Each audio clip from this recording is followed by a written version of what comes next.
ಇಲ್ಲಿ ಬಾರ್ಬಿ ಮಾತಾಡ್ತಾರಂತೆ. ಓಂ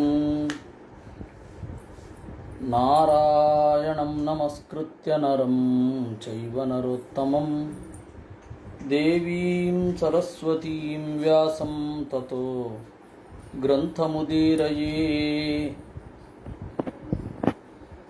ಯಂ ಪ್ರವ್ರಜಂತಮನುಪೇತಮಪೇತಕೃತ್ಯಂ ದ್ವೈಪಾಯನೋ ವಿರಹಕಾತರ ಆಜುಹಾವ ಪುತ್ರಾ ಇತಿ ತನ್ಮಯತಯಾ ತರವೋಪಿ ನೇದುಃ ತಂ ಸರ್ವಭೂತಹೃದಯಂ ಮುನಿಮಾನತೋಸ್ಮಿ. ಯಸ್ಯಾನುಭಾವಮಖಿಲಶ್ರುತಿಸಾರಮೇಕಂ ಅಧ್ಯಾತ್ಮದೀಪಮತಿತಿತೀರ್ಷತಾಂ ತಮೋಂಧಂ ಸಂಸಾರಿಣಾಂ ಕರುಣಯಾಃ ಪುರಾಣಗುಹ್ಯಂ ತಂ ವ್ಯಾಸಸೂನುಮುಪಯಾಮಿ ಗುರುಂ ಮುನೀನಾಂ. ನಾರಾಯಣಂ ನಮಸ್ಕೃತ್ಯ ನರಂ ಚೈವ ನರೋತ್ತಮಂ ದೇವೀಂ ಸರಸ್ವತೀಂ ವ್ಯಾಸಂ ತತೋ ಗ್ರಂಥಮುದೀರಯೇ. ಮಾತರ್ಮೇ ಮಾತರಿಶ್ವನ್ನ ಪಿತರತುಲಗುರೋ ಭ್ರಾತರಿಷ್ಟಾಪ್ತಬಂಧೋ ಸ್ವಾಮಿನ್ ಸರ್ವಾಂತರಾತ್ಮನ್ನ ಜರ ಜರಯಿತರ್ಜನ್ಮ ಮೃತ್ಯಾಮಯಾನಾಂ. ಗೋವಿಂದೇ ದೇಹಿ ಭಕ್ತಿಂ ಭವತಿ ಚ ಭಗವನ್ನೂರ್ಜಿತಾಂ ನಿರ್ನಿಮಿತ್ತಾಂ ನಿರ್ವ್ಯಾಜಾಂ ನಿಶ್ಚಲಾಂ ಸದ್ಗುಣಗಣಬೃಹತೀಂ ಶಾಶ್ವತೀಂ ಆಶುದೇವಾ. ನಿನ್ನೆ ಸೋಸಲೆ ವ್ಯಾಸರಾಜ ಮಠದ ಆಯೋಜಕರು ಪದೇ ಪದೇ ಫೋನ್ ಮಾಡ್ತಾ ಇದ್ರು. ಅದರಿಂದಾಗಿ ಬಹಳ ಕಿರಿಕಿರಿಯಾಗಿ ಕೆಲವೊಂದು ಅಂಶಗಳು ಬಿಟ್ಟು ಹೋಯಿತು. ನಾನು ಅವರಿಗೆ ಹೇಳಿದ್ದೆ, ಇದೊಂದು ಯಜ್ಞ, ನಾನು ಮಾಡ್ತೇನೆ, 8 ಗಂಟೆಗೆ ಮಾಡ್ತೇನೆ ಅಂತ. ಆದರೆ ನಾವು ಎಷ್ಟು ಸೀರಿಯಸ್ ಆಗಿ ತೊಗೊಂಡಿರ್ತೇವೋ ಅವರು ತಗೋಬೇಕಲ್ಲ. ಆ ಹಿನ್ನೆಲೆಯಲ್ಲಿ ಅವರು ಪಾಪ ಗೊತ್ತಾಗಲಿಲ್ಲ, ಅವರು ಬೇಕು ಅಂತ ಮಾಡಿದ್ದಲ್ಲ. ಅದರಿಂದಾಗಿ ನನ್ನ ಕಾನ್ಸಂಟ್ರೇಷನ್ ಡೈವರ್ಟ್ ಆಯಿತು. ಆ ಗಡಿಬಿಡಿಯಲ್ಲಿ ಒಂದು ಇದು 26ನೇ ಅಧ್ಯಾಯದ ಒಂದು ತಾತ್ಪರ್ಯ ತಪ್ಪಿ ಹೋಯಿತು. ದ್ವಾವಿಮೌ ಅನುಶೋಚಂತಿ ಬಾಲೌ ಅಸದನುಗ್ರಹೌ ಅಸದವಗ್ರಹೌ ಯೋ ಲೋಕ ಶಾಸ್ತ್ರೋಪನತಂ ನರಾತಿ ನತದಿಚ್ಛತಿ ಅಂತ. ಪುರಂಜನನ ಭೋಗದ ಬಗೆಗೆ ಇರುವ ಸ್ಥಿತಿ, ಅವನು ಭೋಗಿಸ್ತಾ ಇದ್ದ ಭೋಗ ತಪ್ಪಲ್ಲ, ಭೋಗದ ರೀತಿ ತಪ್ಪು ಅಂತ ಹೇಳುವಂತಹ ಒಂದು ಭಾಗ. ಏಕೆಂದರೆ ಮನುಷ್ಯ ಅಂತಂದ ಮೇಲೆ ಭೋಗಿಸಲೇಬೇಕು. ಭೋಗಿಸಲಿಕ್ಕೆ ದೇವರು ಶಕ್ತಿ ಕೊಟ್ಟಿದ್ದಾನೆ ಅಂದಮೇಲೆ ಭೋಗಿಸದೆ ಕೂತ್ಕೊಳ್ಳಿಕ್ಕಾಗ್ತದ?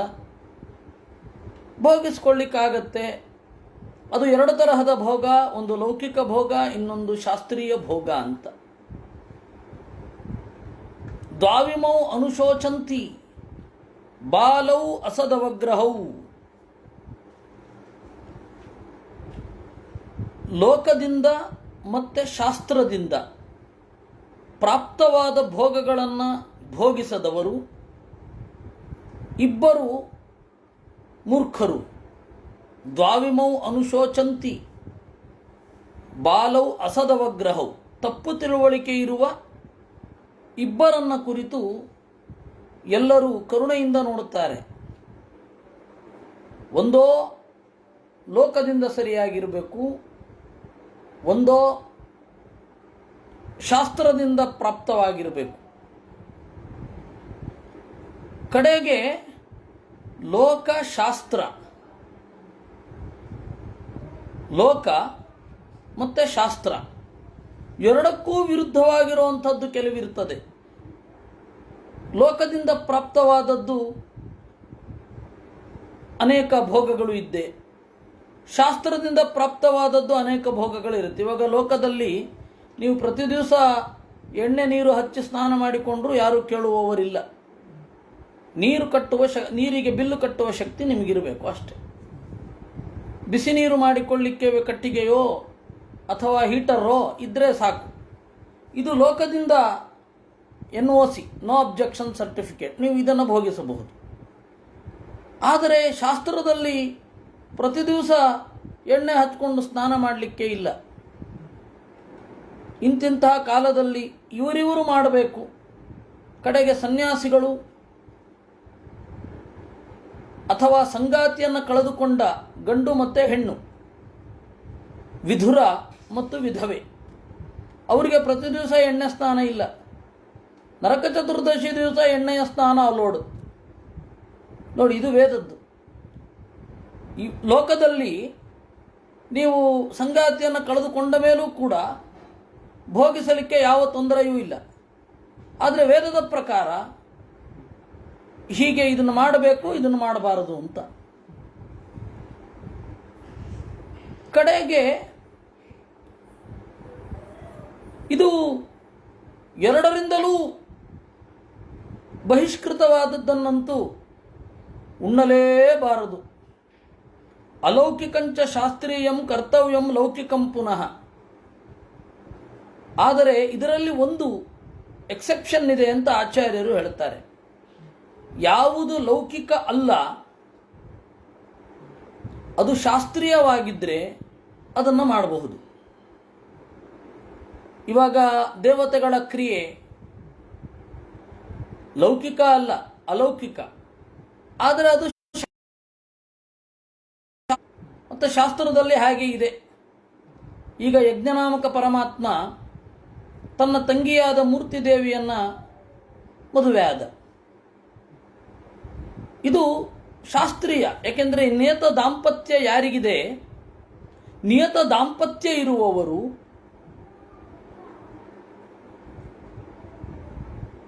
ತಂಗಿ ಅಕ್ಕ ಅಂತ ನೋಡೋ ಅಗತ್ಯ ಇಲ್ಲ. ದೊಡ್ಡವಳು ಚಿಕ್ಕವಳು ವಿಯೋನಿ ಅಂತ ನೋಡೋ ಅಗತ್ಯ ಇಲ್ಲ. ಶಾಸ್ತ್ರದ ಪ್ರಕಾರ ಅದು ಲೌಕಿಕ ಅಲ್ಲ, ಲೋಕದಲ್ಲೇ ಅದು ತಪ್ಪು. ಯಜ್ಞನಾಮಕ ಪರಮಾತ್ಮ ತನ್ನ ತಂಗಿಯಾದ ಮೂರ್ತಿ ದೇವಿಯನ್ನು ಮದುವೆ ಆದ ಅಂತನ್ನೋದು ಲೌಕಿಕ ಅಲ್ಲದೆ ಹೋದರೂ ಶಾಸ್ತ್ರೀಯ. ಅಲೌಕಿಕಂಚ ಶಾಸ್ತ್ರೀಯಂ ಕರ್ತವ್ಯಂ, ಅದನ್ನು ಒಪ್ಪಬೇಕು. ನಮಗೂ ಕೂಡ ಆದೇಶ ಬಂತು ಅಂತಂದರೆ ಲೋಕದಲ್ಲಿ ಹೀಗಿದೆ, ಆದರೆ ಲೋಕಕ್ಕೆ ವಿರುದ್ಧವಾಗಿ ಶಾಸ್ತ್ರ ಒಪ್ಪಿಕೊಂಡಿದೆ, ಅದನ್ನು ನೀವು ಒಪ್ಕೊಳ್ಬೇಕು ಅಂತಂದರೆ ಮಾಡಬೇಕು ಅಷ್ಟೇ. ದೇವರ ಆದೇಶ ಬಂತು ಅಂತಂದರೆ ಮಾಡ್ತಾ ಇರಬೇಕು. ಇನ್ನು ಲೌಕಿಕವೂ ಆಗಿರುತ್ತೆ, ಶಾಸ್ತ್ರೀಯವೂ ಆಗಿರುತ್ತೆ, ಅದನ್ನು ನಾವು ಒಪ್ಪಬೇಕು. ಕೃತಜ್ಞತೆ ಅನ್ನೋದು ಲೋಕನೀತಿ. ಉಪಕಾರ ಮಾಡಿದ್ದನ್ನು ನೆನಪಿಸಿಕೊಂಡು ಅವನಿಗೆ ಕೃತಜ್ಞತೆಯನ್ನು ಸಲ್ಲಿಸೋದು ಲೋಕಕ್ಕೆ ಸಮ್ಮತವೂ ಹೌದು, ಶಾಸ್ತ್ರಕ್ಕೆ ಸಮ್ಮತವೂ ಹೌದು. ಎರಡನ್ನೂ ಮಾಡಬೇಕು. ಲೋಕಾರ್ಥಂ ಶಾಸ್ತ್ರ ಯಾತಿ. ಕೆಲವೊಂದು ಸರ್ತಿ ಲೋಕಕ್ಕಾಗಿ ಶಾಸ್ತ್ರವನ್ನು ಅತಿಕ್ರಮಣ ಮಾಡುವ ರೀತಿ ಇದೆಯಲ್ಲ, ಅದು ತಪ್ಪು. ಲೋಕ ಹೇಳ್ತಾ ಇದೆ ಅಂತ ಹೇಳಿ ಶಾಸ್ತ್ರವನ್ನು ಮೀರಬಾರದು. ಏಕೆಂದರೆ ಶಾಸ್ತ್ರದಲ್ಲಿಯೇ ಅನುಮತಿ ಇರುತ್ತೆ, ನೋಡಬೇಕಷ್ಟೇ. ಮತ್ತು ಅದು ಅಧಿಕಾರಿಗಳಿಗೆ ಸಂಬಂಧಪಟ್ಟ ಹಾಗೆ ಅದಿರುತ್ತೆ, ತಲೆಗೆಲ್ಲ ಒಂದೇ ಮಂತ್ರ ಅಲ್ಲ. ನೋಡಿ, ವೇದ ಹೆಣ್ಣು ಮಕ್ಕಳಿಗೆ ಹೇಳಿದ್ದಲ್ಲ, ಆದರೆ ಹೇಳಿದ್ದು. ಶಾಸ್ತ್ರ ಒಪ್ಪಿಕೊಂಡಿದೆ. ಯಾರಿಗೆ ಯೋಗ್ಯತೆ ಇದೆ ಅವರು ಹೇಳಬಹುದು. ನರಾದಿ ಕುಲಜ ಅಪಿ ಅಂತ ಹೇಳಿದೆ. ಇದು ಶಾಸ್ತ್ರದ ಆದೇಶ ಬಂದಾಗ, ಅದು ಒಳಗಡೆ ಸ್ಫುರಣ ಆದಾಗ ಹೇಳ್ಬೋದು ಅಷ್ಟೇ, ಇರೋದಷ್ಟೇ ಅಲ್ಲಿ. ಅದರಿಂದಾಗಿ ಲೋಕ ಮತ್ತು ಶಾಸ್ತ್ರಕ್ಕೆ ವಿರುದ್ಧವಾಗಿ ಬಂದಾಗ ಶಾಸ್ತ್ರವನ್ನು ಒಪ್ಪಬೇಕೇ ವಿನಃ ಲೋಕವನ್ನಲ್ಲ. ಲೌಕಿಕವೂ ಹೌದು, ಶಾಸ್ತ್ರೀಯವೂ ಹೌದು, ಅದು ಎರಡನ್ನೂ ಒಪ್ಪಬೇಕು, ಎರಡನ್ನೂ ಬಿಡಬಾರದು. ನೀವು ಶಾಸ್ತ್ರದ ಆಳಕ್ಕೆ ಹೋದಾಗ ಶಾಸ್ತ್ರ ಅನ್ನೋದು ನಿಮ್ಮ ಒಳಗಡೆ ಹೊಳೆದಾಗ ಲೋಕವನ್ನು ಪರಿಗಣಿಸುವ ಅಗತ್ಯ ಇಲ್ಲ. ಈಗ ಧರ್ಮಶಾಸ್ತ್ರಗಳೆಲ್ಲ ಕೆಲವೊಂದು ಲೌಕಿಕವಾಗಿ ಹೇಳ್ತವೆ, ಕೆಲವೊಂದು ವೇದಕ್ಕೆ ಸಂಬಂಧಪಟ್ಟ ಹಾಗೆ ಹೇಳ್ತವೆ. ಎರಡನ್ನೂ ಕೂಡ ನೋಡಲಿಕ್ಕೆ ಹೃದಯ ಬೇಕು. ಅದನ್ನು ನಾವು ಹೊರಗಡೆಯಿಂದ ಹೇಳಲಿಕ್ಕೆ ಆಗಲ್ಲ. ಎಷ್ಟೋ ಸಂಗತಿಗಳು ಹಾಗೇ ಇರ್ತದೆ. ಭೋಗ ಅನ್ನೋದು ಹೀಗಿರಬೇಕು ಅನ್ನುವಾಗ ಆಚಾರ್ಯರು ಹೇಳಿದ್ದು. ನಿನ್ನೆ ನಮ್ಮ ದಿಲೀಪ್ ರತ್ನಾಕರ್ ಅವರು ಹೇಳಿದ್ರು, ನೀವು ಹೋದ ತಾತ್ಪರ್ಯ ಬಿಟ್ಬಿಟ್ಟಿದ್ದೀರಾ, ಹೋದ ಅಧ್ಯಾಯದ ತಾತ್ಪರ್ಯವನ್ನು ಬಿಟ್ಟಿದ್ದೀರಾ ಅಂತ ಆಮೇಲೆ ನನಗೆ ಗಮನಕ್ಕೆ ಬಂತು. ಅದು ನಾಳೆ ಹೇಳುವ ಆರಂಭದಲ್ಲಿ ಅಂತ ಹೇಳಿ ಸುಮ್ಮನಾದೆ. ಅದು ಆಮೇಲೆ ಅದು ಸಮಸ್ಯೆ ಆಯಿತು. ಇನ್ನು ಎರಡನೆಯ ಒಂದು ಸಂಗತಿಯನ್ನು ಹೇಳಬೇಕಿತ್ತು. ಪುರಂಜನ ಹೆಣ್ಣಾಗಿ ಹುಟ್ಟಿದ ಅಂತ ಅನ್ನೋದು ಪ್ರಚಲಿತ ಪಾಠದಲ್ಲೆಲ್ಲ ಉಂಟು. ಆದರೆ ಪ್ರಾಚೀನ ಕೋಶದಲ್ಲಿ ಪುರಂಜನ ಹೆಣ್ಣಾಗಿ ಹುಟ್ಟಿದ್ದರ ಬಗ್ಗೆ ಉಲ್ಲೇಖ ಇಲ್ಲ. ಅದೊಂದು ಶ್ಲೋಕ, ಅರ್ಧ ಶ್ಲೋಕ ಇದೆ. ಅದು ಹೀಗೆ ಇದೆ: ಅನಂತರಂ ವಿದರ್ಭಸ್ಯ ರಾಜಸಿಂಹಸ್ಯ ವೇಶ್ಮನಿ ಅಂತ ಒಂದು ಮಾತು ಬರುತ್ತೆ. ಅವನು ಪುರಂಜನ ಅನ್ನುವವ ವೈದರ್ಭಿಯಾಗಿ ಹುಟ್ಟಿದ ಅಂತ. ಅವನು ಮಲಯಧ್ವಜನ ಹೆಂಡತಿಯಾದ. ಗಂಡು ಹೆಣ್ಣು ಆಗ್ತಾನೆ, ಆದರೆ ಹೆಣ್ಣು ಯಾವುದೇ ಕಾರಣಕ್ಕೂ ಗಂಡಾಗುವುದಿಲ್ಲ ಅನ್ನೋದು ಶಾಸ್ತ್ರ ಪ್ರಮೇಯ. ಅತ್ಯಂತ ಪಾಪ ಮಾಡಿದ ಗಂಡು, ಅತ್ಯಂತ ವಿಕೃತವಾದ ಕಾಮನೆ ಇತ್ತು ಅಂತ ಹೇಳಿದ್ರೆ ಅವನೇನು ಮಾಡ್ತಾನೆ? ಆ ಗಂಡು ಹೆಣ್ಣಾಗಿ ಬದಲಾಗ್ತಾನೆ. ಆದರೆ ಹೆಣ್ಣು ಯಾವುದೇ ಕಾರಣಕ್ಕೂ ಗಂಡಾಗುವುದಿಲ್ಲ. ಸ್ವರೂಪದಲ್ಲಿ ಯಾರು ಹೆಣ್ಣು ಇರುತ್ತೆ ಅವಳು ಗಂಡಾಗೋದಿಲ್ಲ. ಆದರೆ ಸ್ವರೂಪದಲ್ಲಿ ಗಂಡಿದ್ದವರು ಅತ್ಯಂತ ಪಾಪ ಮಾಡಿದ್ರಿಂದ ಹೆಣ್ಣಾಗಬಹುದು. ಇದು ಶಾಸ್ತ್ರದ ನಿರ್ಣಯ. ಆ ಶಾಸ್ತ್ರದ ನಿರ್ಣಯವನ್ನು ಒಪ್ಪಿಕೊಂಡ್ರೆ ಈ ತರಹ ಆಗಲಿಕ್ಕೆ ಯಾವ ತೊಂದರೆಯೂ ಇಲ್ಲ. ಪ್ರಾಚೀನ ಪಾಠದ ಪ್ರಕಾರ ನಮಗೆ ಸ್ಪಷ್ಟತೆ ಇಲ್ಲ. ಪುರಂಜನ ಮಲಯಧ್ವಜನೋ ಪುರಂಜನಿ ವೈದರ್ಭಿಯೋ ಗೊತ್ತಿಲ್ಲ. ಅಥವಾ ಈ ಒಂದು ಪ್ರಾಚೀನ ಕೋಶಗಳಲ್ಲಿ ಈ ಶ್ಲೋಕ ಅಂತೂ ಇಲ್ಲ. ಪ್ರಚಲಿತ ಪಾಠದಲ್ಲಿ ಈ ಶ್ಲೋಕ ಇದೆ. ಏನಂತ ನೋಡಿ,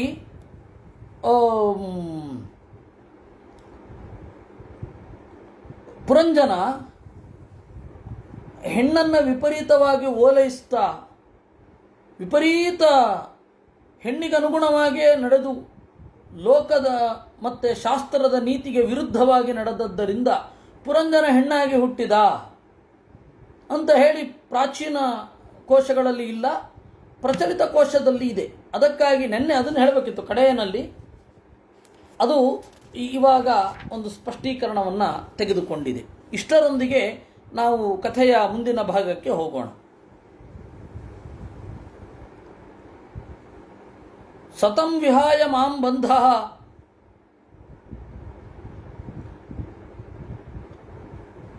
ಗತೋ ಗ್ರಾಮ್ಯ ಮತಿರ್ಮಹೀಂ ವಿಚರನ್ ಪದಮದ್ರಾಕ್ಷೀ ಕಯಾಚಿನ್ ನಿರ್ಮಿತಂ ಸ್ತ್ರೀಯ. ನೋಡು ಓ ಜೀವವೇ, ನಿನ್ನ ಜೊತೆಗೆ ನಾನಿದ್ದೆ, ನನ್ನನ್ನು ಮರೆತೆ, ನೀನು ಹೆಣ್ಣು ಮರುಳನಾದೆ. ಯಾವುದೋ ಒಂದು ಪಟ್ಟಣವನ್ನು ಆರಿಸಿಕೊಂಡೆ. ಆ ಪಟ್ಟಣ ಪಂಚಾರಾಮಂ, 5 ಹೂಬನಗಳ ಒಂದು ಮನೆ, 5 ಹೂಬನಗಳ ಪಟ್ಟಣ. ನವದ್ವಾರಂ, 9 ಬಾಗಿಲಿತ್ತು. ಏಕಪಾಲಂ, ಒಬ್ಬನೇ ಒಬ್ಬ ತಳವಾರನಿದ್ದ. ತಳವಾರ ಅಂದರೆ ಊರ ಕಾವಲುಗಾರ. ಏಕಪಾಲಂ, ಒಬ್ಬ ಕಾವಲುಗಾರ. ತ್ರಿಕೋಷ್ಠಕಂ, 3 ವಾಚ್ ಟವರ್ಸ್ ಅವುಗಳಿದ್ವು.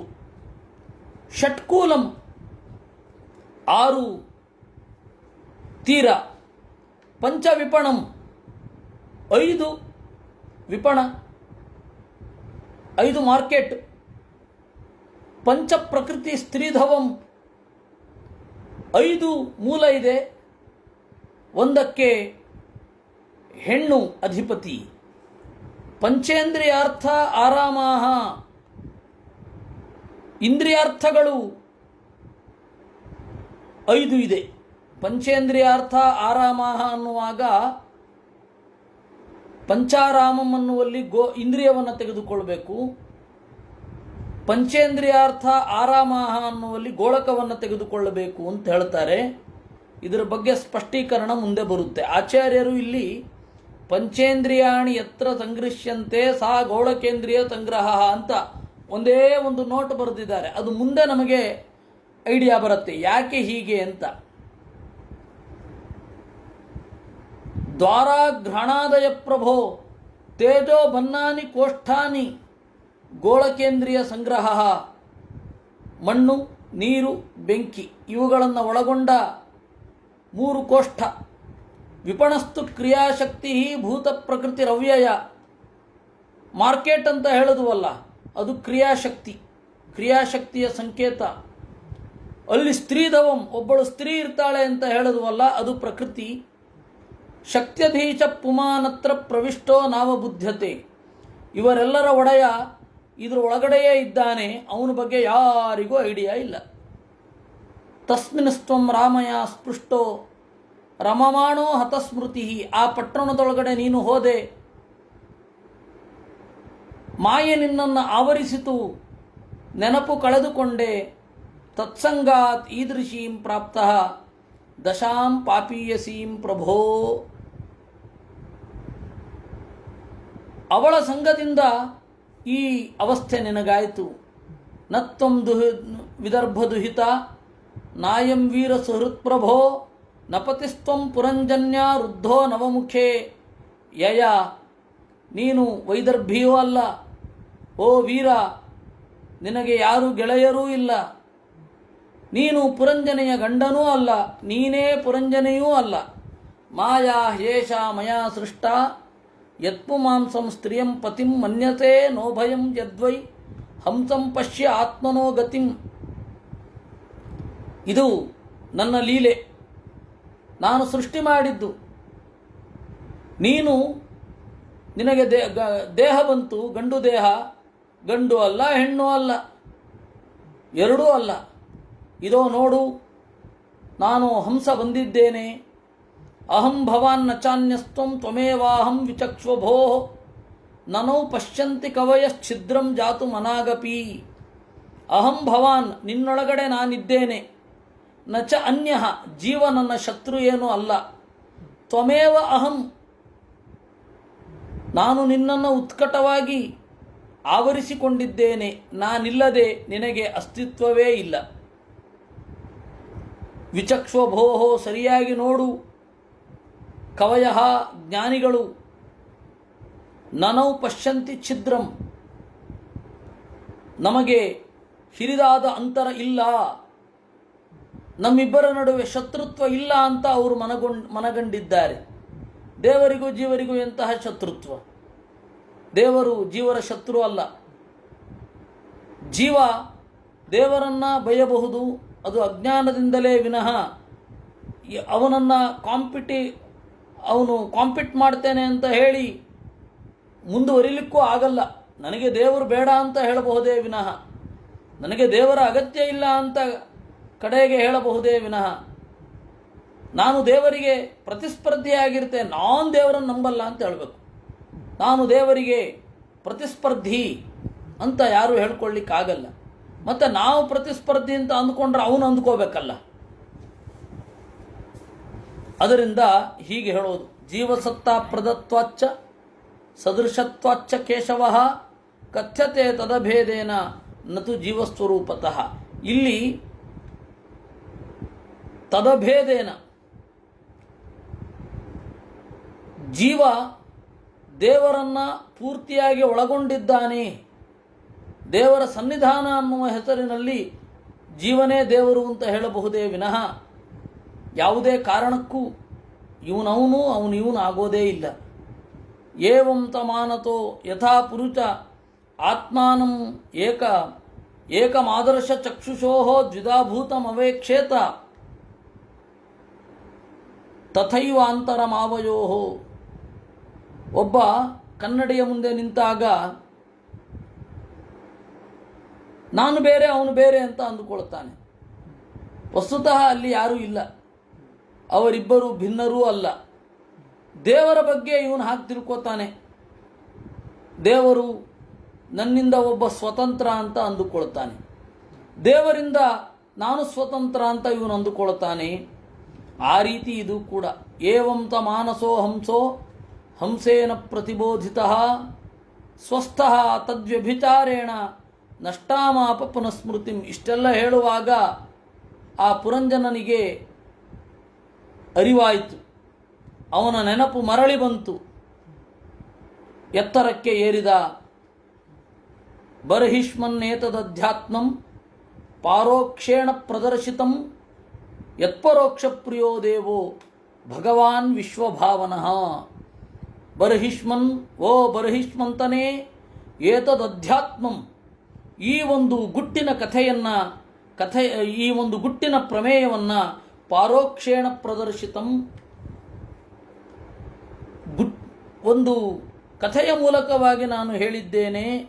ಯತ್ಪರೋಕ್ಷ ಪ್ರಿಯೋ ದೇವೋ ಭಗವಾನ್ ವಿಶ್ವಭಾವನಃ, ದೇವರು ಪರೋಕ್ಷ ಪ್ರಿಯ, ಅವನು ಗುಟ್ಟನ್ನು ಇಷ್ಟಪಡ್ತಾನೆ, ಅವನು ಗುಟ್ಟಿನಲ್ಲಿ ಇರ್ತಾನೆ, ಗುಟ್ಟಿನಲ್ಲಿ ಹೇಳುವುದನ್ನು ಇಷ್ಟಪಡ್ತಾನೆ. ಅದರಿಂದಾಗಿ ಈ ರೀತಿ ಹೇಳಲಾಗಿದೆ.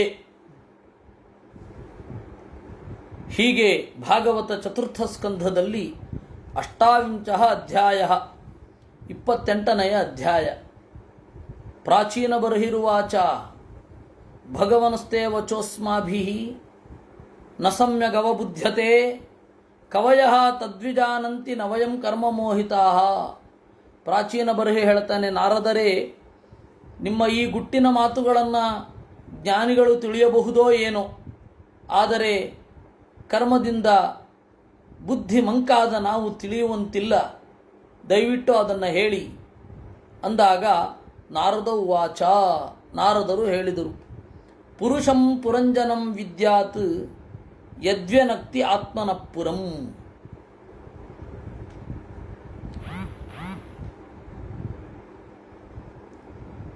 ಅವಿಜ್ಞಾತ ಸಖನೇ ಹೇಳಿದ್ದು, ಅದು ಮುಂದೆ ಹೇಳ್ತಾರೆ.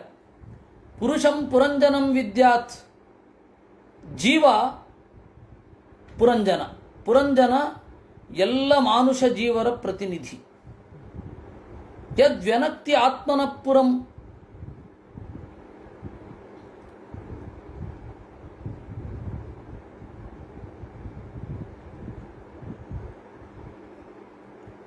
ಪುರ ಅಂತ ಈ ದೇಹವನ್ನು ಕರೀತಾರೆ.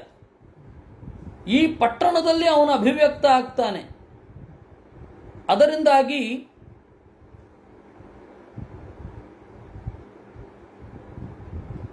ಪುರಂಜನ ಅಂತ ಜೀವನಿಗೆ ಹೇಳ್ತಾರೆ.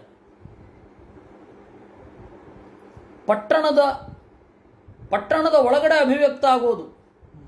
ಈಗ ಈ ಕಡೆ ಈ ಇಡೀ ಕಥೆಯ ಅಧ್ಯಾತ್ಮಾರ್ಥವನ್ನು ಹೇಳ್ತಾರೆ. ಇನ್ನು ಕಥೆ ಮುಗುದಿಲ್ಲ, ಕಥೆಯ ವಿವರಣೆ ಅವನು ಗುಟ್ಟಾಗಿ ಹೇಳಿಬಿಟ್ಟು ಸುಮ್ಮನಾದರು. ಕಥೆಯ ವಿವರಣೆ ಈಗ ನಾರದರೇ ಹೇಳಬೇಕು, ವ್ಯಾಖ್ಯಾನ ಮಾಡಬೇಕು. ಪುರುಷಂ ಪುರಂಜನಂ ವಿದ್ಯಾದ್ ಯದ್ವ್ಯನಕ್ತಿ ಆತ್ಮನಃ ಪುರಂ, ಜೀವ ಪುರಂಜನ. ಪುರಂಜನ ಬೇರೆ ಯಾರೂ ಅಲ್ಲ, ಅವನು ಜೀವರ ಪ್ರತಿನಿಧಿ. ಯದ್ವ್ಯನಕ್ತಿ ಆತ್ಮನಃ ಪುರಂ, ಪುರಂಜನ ಅಂತ ಇವನಿಗೆ ಯಾಕೆ ಹೆಸರು? ದೇಹದ ಜೊತೆಗೂಡಿ ಹುಟ್ಟುತ್ತಾನೆ. ಆದ್ದರಿಂದ ಏಕದ್ವಿತ್ರಿ ಚತುಷ್ಪಾದಂ ಬಹುಪಾದಂ ಅಪಾದಕಂ, ಆ ಪಟ್ಟಣ ಯಾವುದು ಬೇಕಾದರೂ ಆಗಿರಬಹುದು. ಒಂದು ಕಾಲಿನ, ಕಾಲಿರದ, ಎರಡು ಕಾಲಿನ, ಮೂರು ಕಾಲಿನ, ನಾಲ್ಕು ಕಾಲುಗಳ, ಅಥವಾ ಬಹಳ ಸೆಂಟಿಪೀಡು, ನೂರಾರು ಕಾಲು, ಅಥವಾ ಪಾದವೇ ಇಲ್ಲದ ಹಾವು ಮೊದಲಾದವುಗಳು, ಯಾವ ದೇಹವೂ ಪುರವೇ. ಅದರ ಒಳಗಡೆ ಇರುವ ಜೀವ ಪುರಂಜನ. ಯೋ ವಿಜ್ಞಾತ ವಯಸ್ತಸ್ಯ ಪುರುಷಸ್ಯ ಸಖೇಶ್ವರಃ ಎನ್ನ ವಿಜ್ಞಾಯತೆ ರೂಪೈಃ ನಾಮಭಿರ್ವಾ ಕ್ರಿಯಾಗುಣೈಃ. ಅವನಿಗೆ ಯಾರೂ ತಿಳಿಯದ ಒಬ್ಬ ಗೆಳೆಯ ಇದ್ದಾನೆ ಅಂತ ಹೇಳಿದ್ರಲ್ಲ, ಅವನ್ಯಾರು ಅಂದರೆ ಸ್ವಯಂ ನಾರಾಯಣ. ಯಹ ಅವಿಜ್ಞಾತ ಹ್ವಯಃ, ಅವನ ಹೆಸರು, ಅವನ ಕರ್ಮ, ಅವನ ರೂಪ ಯಾರಿಗೆ ಗೊತ್ತಿದೆ? ಯಾರಿಗೂ ಗೊತ್ತಿಲ್ಲ. ಅದರಿಂದಾಗಿ ಅವನು ಅವಿಜ್ಞಾತ ನಾಮ, ಅವನ ಹೆಸರು ಗೊತ್ತಿಲ್ಲ, ಅನಾಮಿಕ, ಅಜ್ಞಾತ ನಾಮ ಅಂತ ಅರ್ಥ. ಯದಾ ಜಿಘೃಕ್ಷನ್ ಪುರುಷಃ ಕಾರ್ತ್ಸ್ನೇನ ಪ್ರಕೃತೇರ್ಗುಣಾನ್ ನವದ್ವಾರಂ ದ್ವಿಹಸ್ತಾಂಗ್ರಿಂ ತತ್ರಾಮನುತ ಸಾಧ್ವಿತಿ. ಜೀವ ಇಷ್ಟಪಡುವುದು ಮಾನುಷ ದೇಹವನ್ನು. ಹಾಡಬಹುದು, ಹಾರುತ್ತಿರುವ ಹಕ್ಕಿಗಳೇ, ಓಡುತ್ತಿರುವ ಮೋಡಗಳೇ, ಹಾಡಬಹುದು. ನಮ್ಮ ದುಃಖ ನಿಮಗಿಲ್ಲ, ನಿಮಗೆ ಯಾವ ಚಿಂತೆಯೂ ಇಲ್ಲ ಅಂತ ಹಾಡಬಹುದೇ ವಿನಃ ಕವಿಗಳು ನಾವು ಹಕ್ಕಿ ಆದರೆ ಚೆನ್ನಾಗಿತ್ತು ಅಂತ ಹಾಡಬಹುದು. ಆದರೆ ಇಷ್ಟಪಡೋದು ಯಾವುದನ್ನ ಅಂದರೆ ಮನುಷ್ಯ ದೇಹವನ್ನೇ. ಯಾಕೆಂದರೆ ಇಲ್ಲಿ ಎಲ್ಲದಕ್ಕೂ ಅವಕಾಶ ಇದೆ.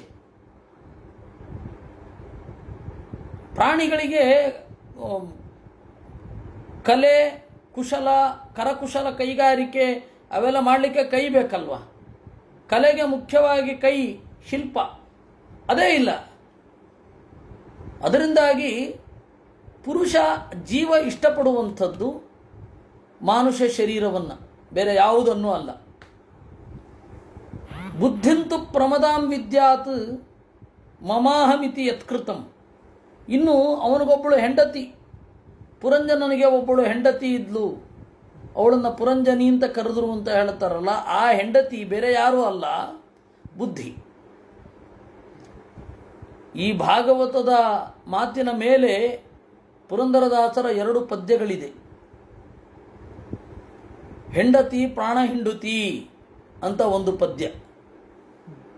ಅಲ್ಲಿ ಹೆಂಡತಿ ಅಂತಂದರೆ ಬುದ್ಧಿಂತು ಪ್ರಮದಾಂ ವಿದ್ಯಾತ್ ಅಂತ ಅವ್ರ ಬುದ್ಧಿಗೆ ಹೇಳೋದು. ಯಾಕೆಂದರೆ ಸರಸ್ವತಿ ಬಾಯನ್ನು ಬಯ್ಯೋ ಪ್ರಸಂಗ ಇಲ್ಲ. ಅವಳೇ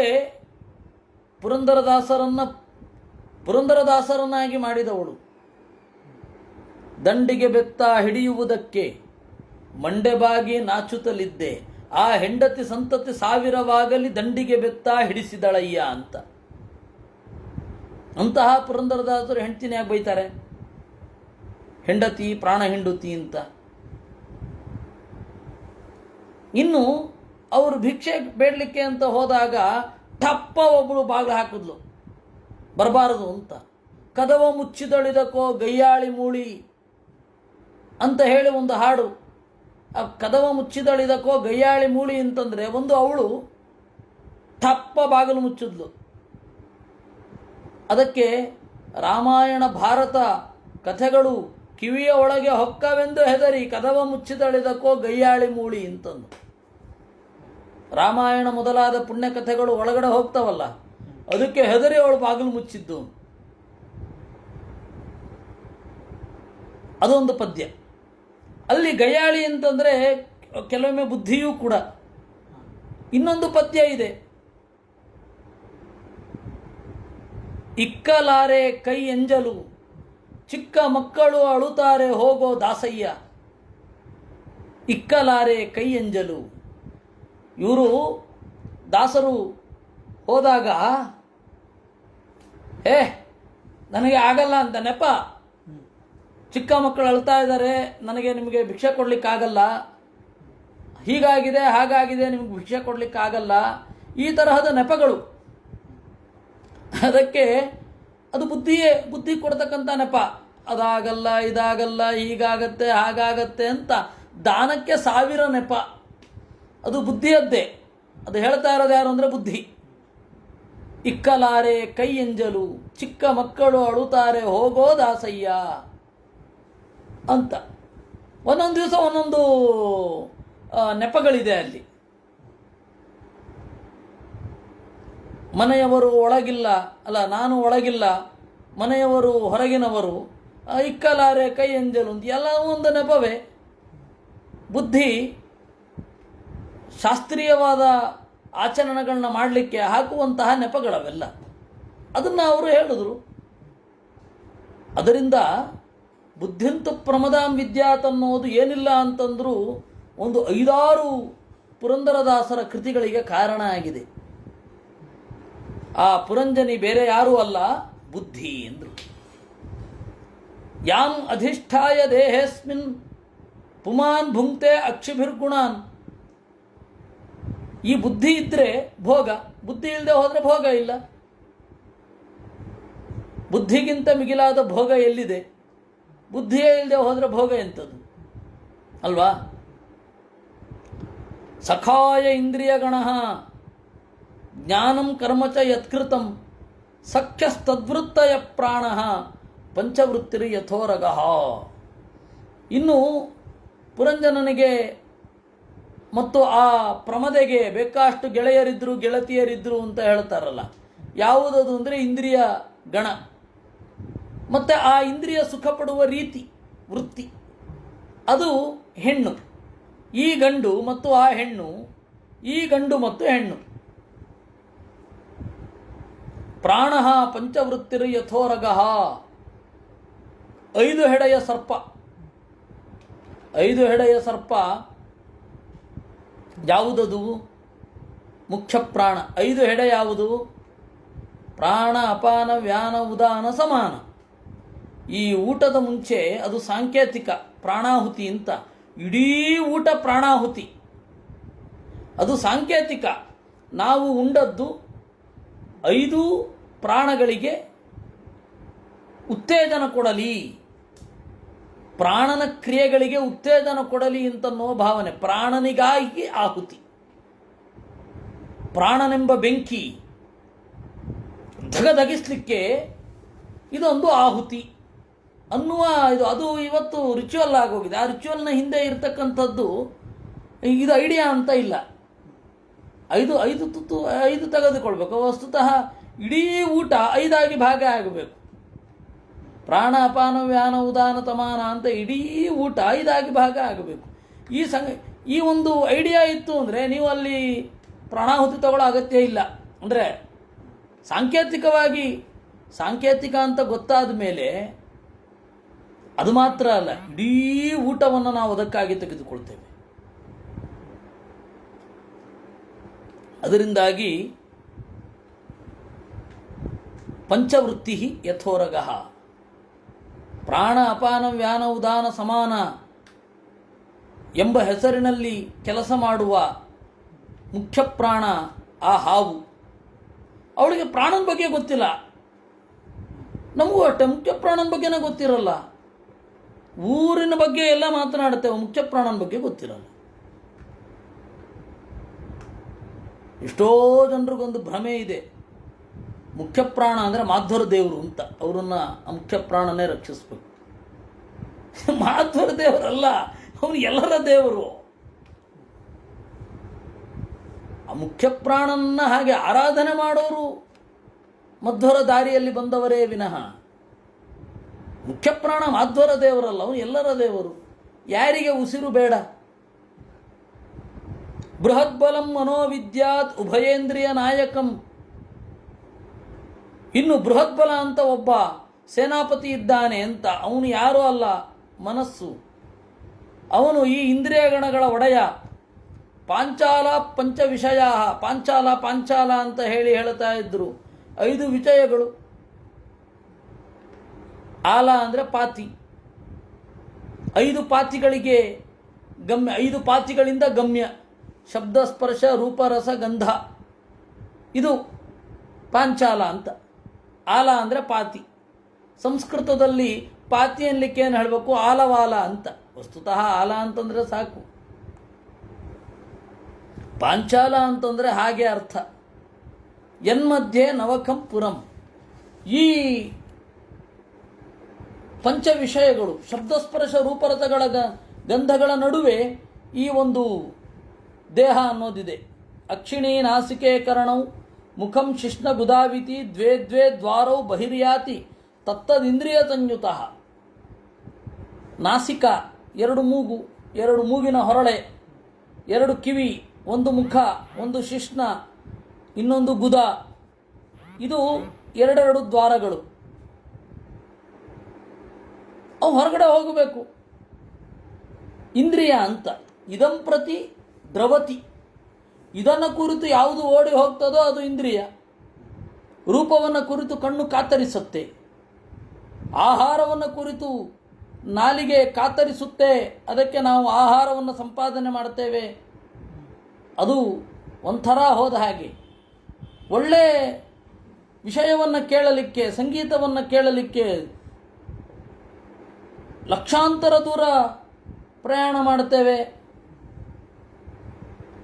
ಅದರ ಆವಿಷ್ಕಾರವೇ ಈಗ ನಾವು ಮಾಡ್ತಾ ಇರತಕ್ಕಂತಹ ಮಾಧ್ಯಮ, ಮಾತನಾಡ್ತಾ ಇರುವ ಮಾಧ್ಯಮ. ನೋಡಿ, ಕಿವಿಯೇ ಹೋಗಿದ್ದು ಅಲ್ಲಿಗೆ.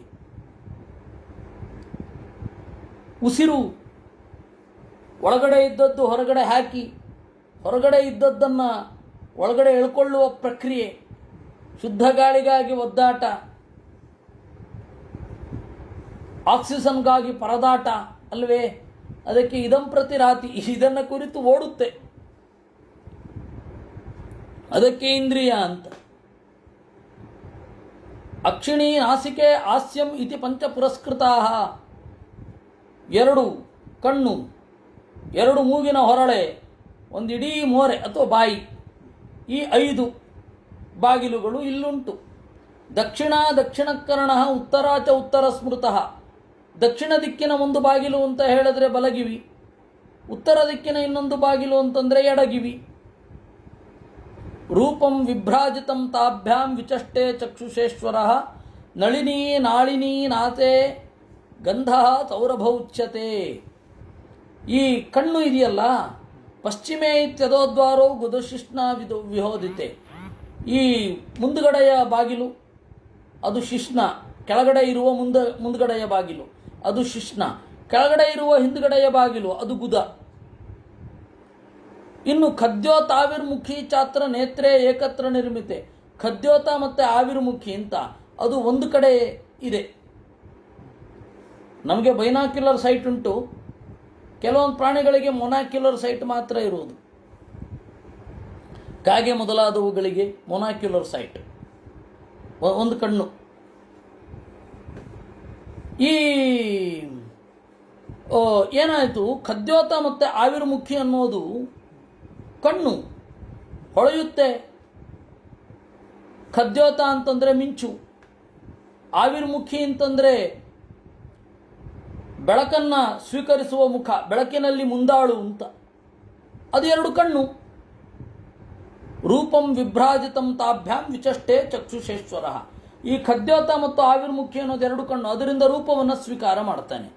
ನಳಿನಿ ಮತ್ತು ನಾಳಿನಿ ಅಂತನ್ನೋದು ಮೂಗಿನ 2 ಹೊರಳೆಗಳು, ಬಲ ಹೊರಳೆ ಮತ್ತು ಎಡ ಹೊರಳೆ, ಅದರಿಂದ ಗಂಧವನ್ನು ಸ್ವೀಕಾರ ಮಾಡ್ತಾನೆ. ಘ್ರಾಣೋವಧೂತೋ ಮುಖ್ಯಾಸ್ಯಂ ವಿಪಣೋ ವಾಗ್ರಸವಿದ್ರಸ. ಏನಾಯಿತು, ಘ್ರಾಣ ಅವಧೂತ, ಅವಧೂತ ಅವನು ಇಲ್ಲಿರ್ತಾನೆ ಬಾಯೊಳಗಡೆ. ಅವನೇನು ಮಾಡ್ತಾನೆ, ಮಾತು ವಿಪಣ, ಪಣ ಅಂತಂದರೆ ಮಾತು ಅಂತ, ಪಣ ವ್ಯವಹಾರೆ. ಆಪಣೋ ವ್ಯವಹಾರೋತ್ರ ಚಿತ್ರಮಂಧೋ ಬಹುದನಂ. ಆಪಣ ಅಂತಂದರೆ ವ್ಯವಹಾರ, ಮಾತುಕತೆ. ವಸ್ತುತಃ ವ್ಯವಹಾರ ಅಂತಂದರೆ ಮಾತು ಅಂತ ಅರ್ಥ. ವ್ಯವಹಾರ ಮಾತು, ಆಮೇಲೆ ವ್ಯವಹಾರ ಅಂದರೆ ಕೋರ್ಟ್ ಕೇಸ್ ಅಂತ ಅರ್ಥ. ಮನುಸ್ಮೃತಿ ಮೊದಲಾದವುಗಳ ಪ್ರಕಾರ ವ್ಯವಹಾರ ಅಂದರೆ ಸೂಟ್, ಸಿವಿಲ್ ಸೂಟು ಆಗಬಹುದು, ಕೋರ್ಟ್ ಕೇಸು ಆಗಬಹುದು. ಸಿವಿಲ್ ಸೂಟ್ ಅಂದ್ರೆ ಸೂಟ್ ಒಟ್ಟು. ಅದು ಧರ್ಮಶಾಸ್ತ್ರಗಳ ಕಾಲದಲ್ಲಿ ಮೊದಲು ವ್ಯವಹಾರ ಅಂತಂದರೆ ಮಾತುಕತೆ ಅಂತಲೇ ಅರ್ಥ. ಚಿತ್ರಮಂಧೋ ಬಹುದನಂ, ಸರಿ ಊಟ ಅದಕ್ಕೆ ವಿಷಯ. ಪಿತೃಭೂರ್ ದಕ್ಷಿಣಕರ್ಣ ಉತ್ತರೋ ದೇವಭೂಸ್ಮೃತಃ ಪ್ರವೃತ್ತಂಚ ನಿವೃತ್ತಂಚ ಶಾಸ್ತ್ರಂ ಪಾಂಚಾಲ ಸಂಗೀತಂ. ಇನ್ನು ಇದಕ್ಕೆ ಒಂದು ಅರ್ಥವನ್ನು ಆಚಾರ್ಯರು ಹಿಂದೆ ಹೇಳಿದರು.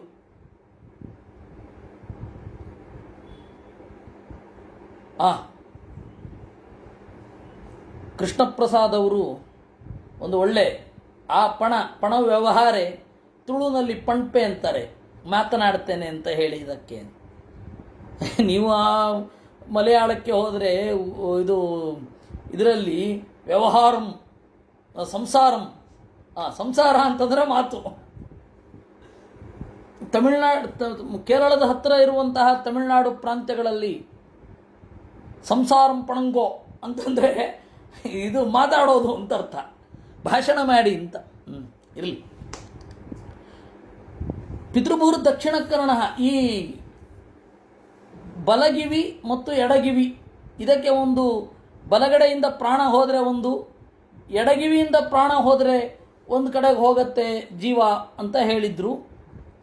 ಇಲ್ಲಿ ಏನಾಗತ್ತೆ,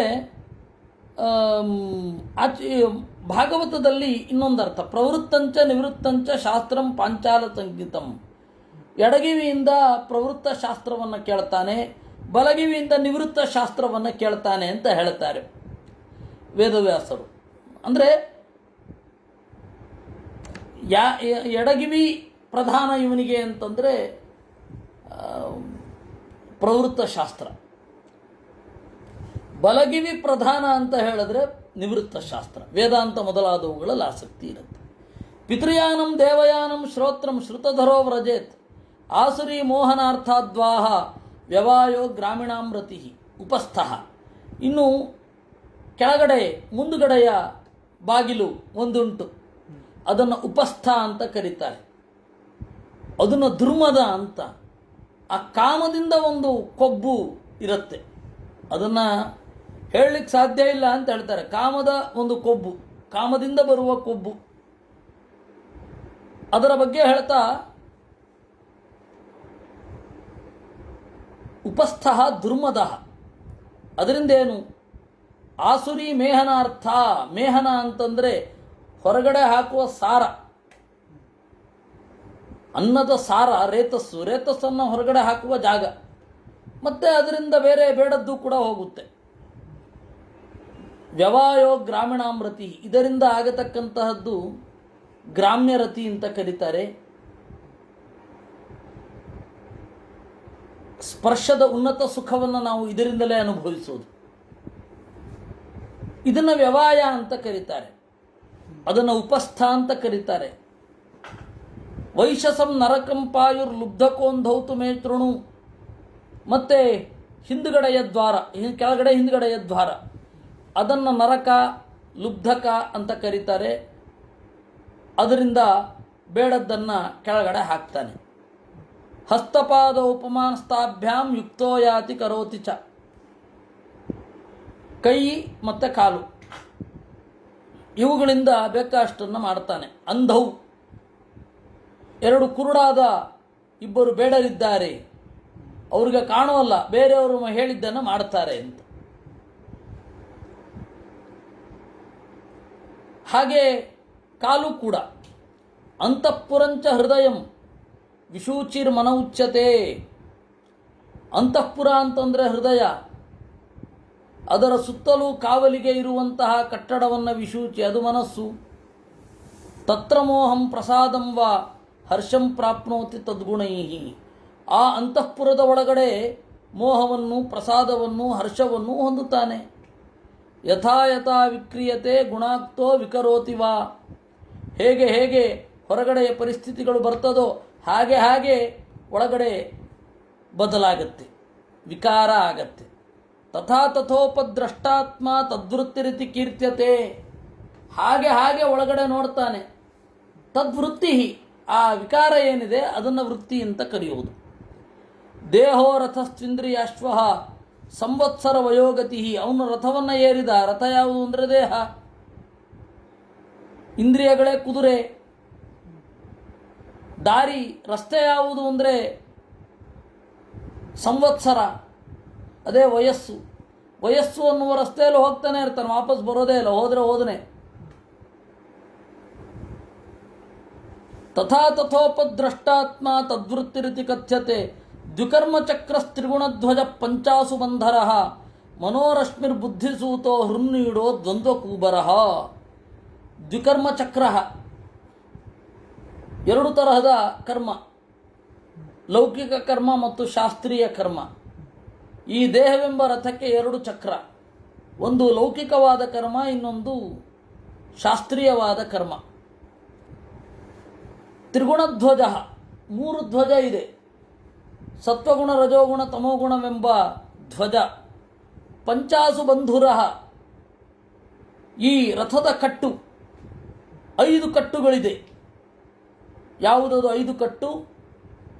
ಪಂಚೇಂದ್ರಿಯಗಳ ಬಂಧನ. ಮನೋರಶ್ಮಿ, ಒಂದೇ ಲಗಾಮು ಅಂದರು, ಮನಸ್ಸು ಅನ್ನುವ ಲಗಾಮು. ಬುದ್ಧಿಸೂತಃ, ಸಾರಥಿ ಯಾರು ಅಂತಂದರೆ ಬುದ್ಧಿ. ಹೃನ್ನೀಡ, ರಥದಲ್ಲಿ ಇರುವ ಗೂಡು ಯಾವುದು ಅಂತಂದರೆ ಹೃದಯ ಅನ್ನುವ ಗೂಡು. ದ್ವಂದ್ವ ಕೂಬರಹ, ಛಾಸಿ ಯಾವುದು? ರಥಕ್ಕೂ ಮತ್ತು ಜೀವನಿಗೂ ಇರುವಂತಹ ಕನೆಕ್ಟಿಂಗ್ ಛಾಸಿ ಯಾವುದು ಅಂತಂದರೆ ದ್ವಂದ್ವ ಅಂದರು. ಪಂಚೇಂದ್ರಿಯಾರ್ಥ ಪ್ರಕ್ಷೇಪ ಸಪ್ತಧಾತು ವರೂಥಕ ಆಕೂತಿರ್ವಿಕ್ರಮೋ ಬಾಹ್ಯೋ ಮೃಗತೃಷ್ಣಾಂ ಪ್ರಧಾವತಿ. ಆಕೂತಿ ವಿಕ್ರಮ, ಅವನ ನಡೆ, ಅವನ ಪರಾಕ್ರಮ. ರಥಿಕನ ಪರಾಕ್ರಮ ಯಾವುದು ಅಂತಂದರೆ ಅಭಿಪ್ರಾಯ, ಅದೇ ಅವನ ನಡೆ. ಕ್ರಮೇಣ ಅಭಿಪ್ರಾಯಗಳು ಸ್ಫುಟ ಆಗ್ತಾ ಹೋಗುತ್ತೆ.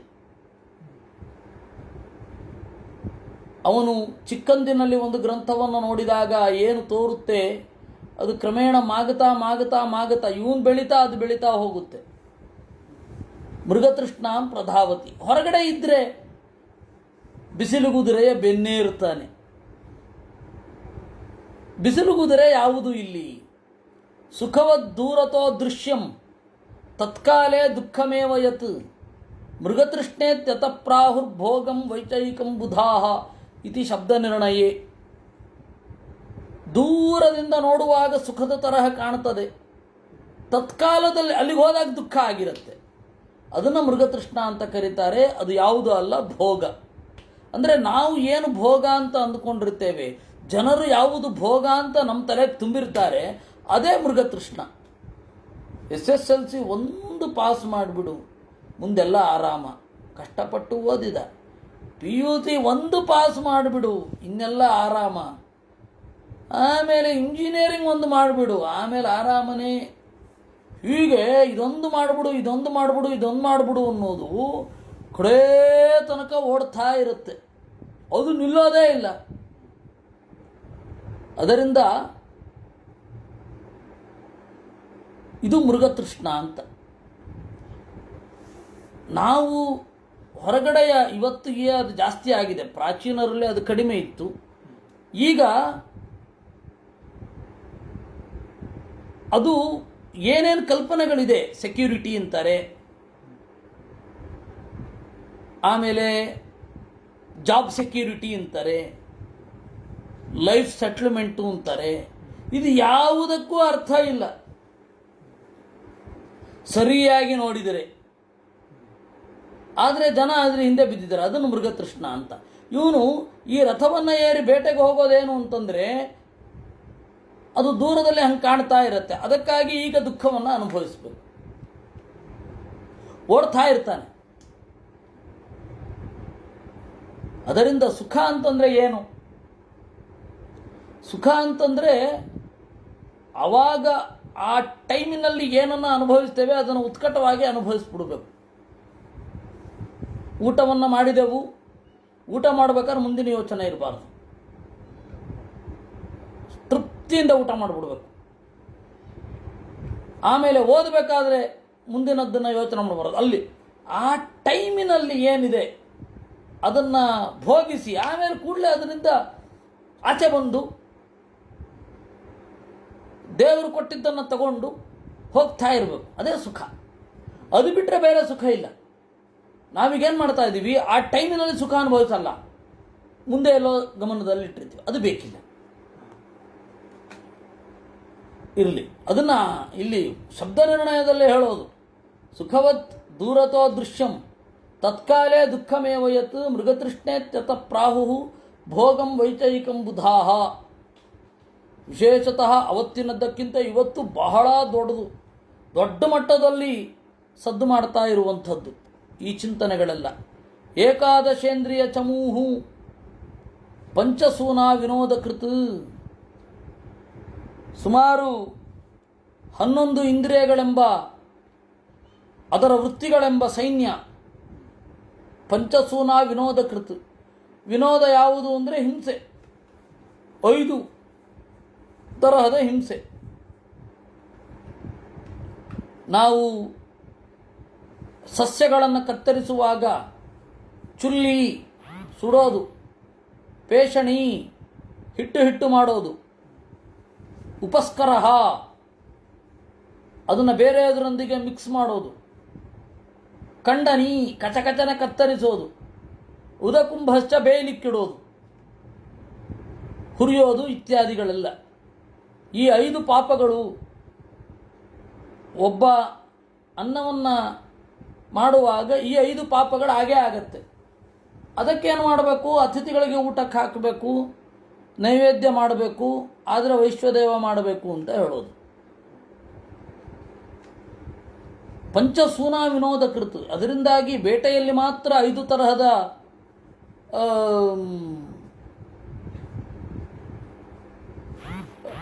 ವಿನೋದ ಇರೋದಲ್ಲ, 5 ತರಹದ ಹಿಂಸೆ ಇರೋದಲ್ಲ. ದೈನಂದಿನ ಜೀವನದಲ್ಲಿಯೂ 5 ತರಹದ ಹಿಂಸೆ ಉಂಟು. ಹೀಗೆ ಅವನು ಮುಂದೆ ಹೋಗ್ತಾ ಇರ್ತಾನೆ. ಅವಾಗ ಸಂವತ್ಸರಶ್ಚಂಡವೇಗ ಕಾಲೋ ಏನೋಪಲಕ್ಷಿತ. ವೇಗವಾಗಿ ನಮ್ಮನ್ನು ಆಕ್ರಮಿಸೋದು ವರ್ಷ. ಎಷ್ಟು ವರ್ಷಗಳನ್ನು ಸುಲಭವಾಗಿ ಕಳೆದು ಬಿಡ್ತೀವಿ. ಇವುಗಳಿಗೆ ಸಂಭ್ರಮ ಬೇರೆ. ಓ, ಈ ವರ್ಷ ಕಳೆದು ಬಿಟ್ವಿ ಅಂತ. ಡಿಸೆಂಬರ್ 31 ಡ್ರ್ಯಾಗನ್ ರೇಸ್ ಏನು, ಕುಡಿದುಬಿಟ್ಟು ಏನೋ ಸಾಧನೆ ಮಾಡ್ತಾ ಇದ್ದೀವಿ ಅಂತ ಅಂದ್ಕೊಳ್ಳೋದೇನು. ಇವರೇನು ಮಾಡದೆ ಹೋದರೂ ಕಾಲ ಹೋಗೇ ಹೋಗುತ್ತೆ. ಭೀಕರ ಪ್ರಾಣಿಗಳು. ಸಂವತ್ಸರವನ್ನೇ ಚಂಡವೇಗ ಅಂತ ಕರೆಯೋದು. ಚಂಡವೇಗ ಅಂತ ಒಬ್ಬ ಗಂಧರ್ವ ಇದ್ದ ಅಂತ ಹೇಳಿದ್ರಲ್ಲ, ಅದು ಕಾಲ. ತಸ್ಯಾಹ ನೀವ ಜರ ತಸ್ಯಾಹ ನೀಹ ಗಂಧರ್ವ ಗಂಧರ್ವ್ಯೋ ರಾತ್ರಯ ಸ್ಮೃತಾಹ. ಅವನ ಗಣ 360 ಇದೆ. 360 720 ಅಂತ ಹೇಳಿದರು. ಅದರಲ್ಲಿ ಕಪ್ಪು ಹೆಣ್ಣು ಬಿಳಿ ಗಂಡು ಅಂತ ಹೇಳಿದರು. ಬಿಳಿ ಗಂಡು ಅಂತ ಹೇಳಿದ್ರೆ ದಿನ, ಕಪ್ಪು ಹೆಣ್ಣು ಅಂತ ಹೇಳಿದ್ರೆ ರಾತ್ರಿ. ಹರಂತ್ಯಾಯು ಪರಿಕ್ರಾಂತ್ಯ ಷಟ್ಯುತ್ತರ ಶತತ್ರಯಂ. ಆ 360 ಜೋಡಿಗಳು ಅಂದರೆ 720 ಸೆಕ್ಟ್ಗಳು ನಮ್ಮ ಆಯುಷ್ಯವನ್ನು ಕಳೀತಾ ಹೋಗ್ತವೆ. ಕಾಲಕನ್ಯಾ ಜರಾಸಾಕ್ಷ ಲೋಕೋಯಾಮ್ ನಾಭಿನಂದತಿ. ಒಬ್ಬಳು ಹುಡುಗಿ ಇದ್ಲು, ಅವಳನ್ನು ಯಾರೂ ಇಷ್ಟಪಡಲಿಲ್ಲ. ಕಡೆಗೆ ಅವರಿಗೇ ಗೊತ್ತಾಗದಂತೆ ಅವ್ರ ಜೊತೆಗಿರ್ಲಿಕ್ಕೆ ಶುರು ಮಾಡಿಬಿಟ್ರು ಅಂತ ಒಂದು ತಮಾಷೆ ಕತೆ ಹೇಳಿದರು. ಅದು ಬೇರೆ ಯಾರೂ ಅಲ್ಲ, ಜರ, ಮುದಿತನ. ಅದನ್ನು ಯಾರು ಇಷ್ಟಪಡ್ತಾರೆ? ಆದರೆ ಅದನ್ನು ಯಾರು ತಡಿಲಿಕ್ಕಾಗತ್ತೆ? ಕಾಲನ ಮಗಳು ಮುಪ್ಪು. ಸ್ವಸಾರಂ ಜಗೃಹೇ ಮೃತ್ಯು ಕ್ಷಯಾಯ ಯವನೇಶ್ವರ. ಆ ಮೃತ್ಯು ಇದ್ದಾನಲ್ಲ, ಅವಳನ್ನು ತಂಗಿಯಾಗಿ ಮಾಡಿಕೊಂಡ. ಇವರೆಲ್ಲ ಸಾಯ್ತಾರೆ. ಅದನ್ನು ಮುಪ್ಪಿನಿಂದ ತಾನೇ ಸಾಯೋದು. ಆಧಯೋ ವ್ಯಾಧಯಸ್ತಸ್ಯ ಸೈನಿಕ ಯವನ ಖಲಾಹ. ಇನ್ನು ಆಧಿ ಮತ್ತು ವ್ಯಾಧಿ. ಆಧಿ ಅಂತಂದರೆ ಮನೋರೋಗ, ವ್ಯಾಧಿ ಅಂತಂದರೆ ದೈಹಿಕವಾದ ರೋಗ. ಈ ಆಧಿಯಿಂದ ವ್ಯಾಧಿ ಬರುತ್ತೆ. ಇದೆರಡೂ ಯವನನ ಮೃತ್ಯುವಿನ ಸೈನಿಕರು. ಬಹಳ ಆಧಿಗಳು, ಬಹಳ ವ್ಯಾಧಿಗಳು ಸಾವಿನತ್ತ ವೇಗವಾಗಿ ನಮ್ಮನ್ನು ಒಯ್ತಾರೆ. ಇನ್ನು ಭೂತೋಪಸರ್ಗ ಅರಯ ಪ್ರಜ್ವಾರೋ ವಿವಿಧೋಜ್ವರ. ಇನ್ನು ಶತ್ರುಗಳು, ನ್ಯಾಚುರಲ್ ಡಿಸಾಸ್ಟರ್ಸ್, ಕೊರೋನಾದಂಥದ್ದು, ಪ್ರವಾಹ, ಗಾಳಿ ಎಲ್ಲ. ಪ್ರಜ್ವಾರ ಅಂತಂದರೆ ವಿವಿಧ ಜ್ವರ. ಏವಂ ಬಹುವಿಧೈರ್ದುಃಖೈ ದೇವಭೂತಾತ್ಮ ಸಂಭವೈ ಕ್ಲಿಶ್ಯಮಾನ ಶತಂ ವರಚಂ ದೇಹೇ ದೇಹಿ ತಮೋವೃತಃ. ಈ ರೀತಿಯಾದ ಬಹಳ ದುಃಖಗಳನ್ನು ಅನುಭವಿಸಿಕೊಂಡು 100 ವರ್ಷ ಪೂರ್ಣಾಯುಷ್ಯ ಅವನು ದೇಹದಲ್ಲಿ ಇರ್ತಾನೆ. ಅದು ದೈವಿಕವಾದ ಪೀಡೆ, ಆತ್ಮಿಕವಾದ ಪೀಡೆ, ಅಧಿಭೌತವಾದ ಅಧಿದೈವಿಕ ಪೀಡೆ. ಅಧಿದೈವಿಕ ಪೀಡೆ ಅಂತಂದರೆ ನ್ಯಾಚುರಲ್ ಡಿಸಾಸ್ಟರ್ಸ್, ಗಾಡ್ಸ್ ಆ್ಯಕ್ಟ್. ಇವುಗಳಿಂದ ಒದ್ದಾಡ್ತಾ ಇರ್ತಾನೆ. ಇದು ಅಧ್ಯಾತ್ಮಾರ್ಥ. ಇನ್ನೂ ಇದೆ. ಇನ್ನು ಹೇಗೆ ಮುಂದುವರಿತಾನೆ ಅಂತ ಅದನ್ನು ನಾವು ನಾಳೆ ನೋಡೋಣ ಅಂತ ಹೇಳ್ತಾ ಇವತ್ತಿನ ಚಿಂತನೆಯನ್ನು ನಾನು ಮುಗಿಸ್ತಾ ಇದ್ದೇನೆ. 5 ನಿಮಿಷ ಮೊದಲೇ. ಉಳಿದದ್ದು ನಾಳೆ ನೋಡೋಣ. ಕೃಷ್ಣಾರ್ಪಣಮಸ್ತು. ಅನೇನ ಭಾವಿಯತ್ ಪುಣ್ಯಂ ತದಾಪ್ನೋತು ಪಿತಾಮಹ.